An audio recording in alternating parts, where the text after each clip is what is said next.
Today we're talking about ways to tell a rookie driver. After watching drivers at truck stops and at diesel stations for years, I came up with these three telltale signs.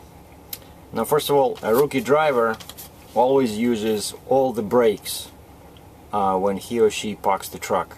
And I'm talking about truck and trailer. More experienced drivers rarely use trailer brakes, so they only use one knob on the dash, right? So a rookie driver would just pop all these, I only use yellow because why?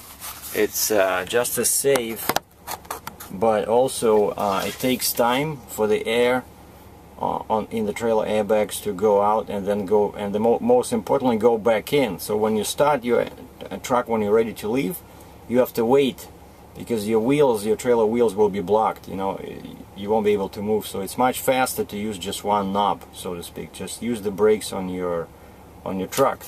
So that's telltale number one, using all the brakes. Well, of course, unless it's like a 20% hill, I use all the brakes too. Like when I go through Port Huron, Michigan, and I park near the duty-free on the Canadian side, it's a very steep hill.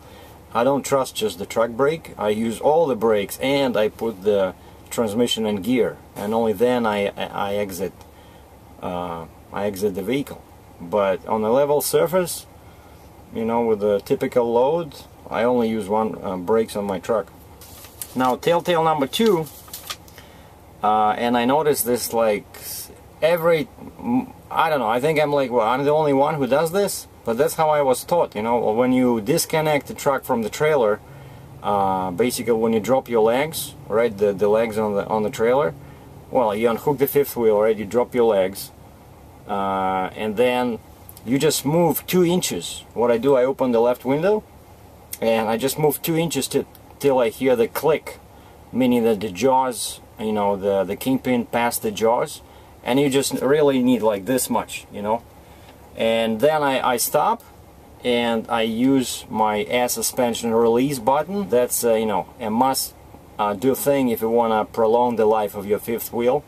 And then I look at my basically this is my air suspension on the truck, dump, run, right? So as soon as I hear that click, I put it in this position, dump, and then I watch this gauge, fifth wheel load, till it goes down to 0. And when it's at 0, only then I move the truck away from the trailer. And what new drivers do, they don't drop the suspension, and you hear an awful kind of like an explosion, because what happens is that especially when the trailer is fully loaded, you must do this, otherwise you can, well, first of all, your airbags on the truck can explode, because all of a sudden you had, let's say, 40,000 pounds on that fifth wheel, then you move away, boom, there's 0. So first of all, it's bad for airbags, and secondly, it's bad for the fifth wheel.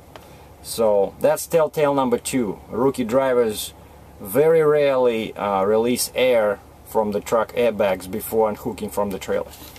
And telltale number 3, according to my complicated list here that I cannot make out what I wrote, creates huge angles between truck and trailer. Yeah, that's another thing. When backing, I'm talking about backing. Let's say if you sit in your truck and you watch a guy back, a new driver will, turn the steering wheel to the max, and and he just goes past the point where you're supposed to start straightening the wheel, right? So because the trailer is pushed by the angle, right? So let's say if this is your truck and this is your trailer, right? So first, of course, you create an angle like this when you go back. So of course, when you have an angle like this, the trailer will go this way, right? But if you keep that angle, if you don't move your steering wheel, that angle will increase, because the truck will try to jackknife, and that's what new drivers do. They don't know, because that's actually the most complicated thing that took me a while to learn. That point when to start turning back, because as soon as you have this angle, you no longer need to keep your wheels turned to the right, for example. As long as you have an angle, the trailer will go this way, even the smallest angle. But the trick is, like I said, that the angle, if you don't do anything, the angle will increase. And what happens is, with new drivers, I often see basically the guy ends up like this, and he looks out his windows, or she, you know, and he's like, what the heck? How did I end up like this, you know? And there's a real danger, you know, especially when you're fully loaded, not with a van trailer, but with a flatbed trailer. If you have a very heavy load on your trailer and you go like this, the trailer can tip, you know, because it sits only basically on one point in the middle, right? And that's really not recommended, creating big angles. So telltale number 3, how to tell a rookie driver, is when you see a truck creates huge angles with the trailer with no necessity, and then of course the trailer misses the spot, and the truck ends up, you know, not in the spot that the guy or girl wanted to go. So just to repeat, new driver uses all the brakes on truck and trailer. A new driver doesn't release the air from the truck before disconnecting from the fifth wheel, especially with a heavy trailer. And telltale sign number 3, a new driver creates huge angles when backing without necessity, and the truck goes in the wrong direction. So that was my video for today from Desjardins, Quebec. This was SERGEI DRATCHEV. Thanks for watching.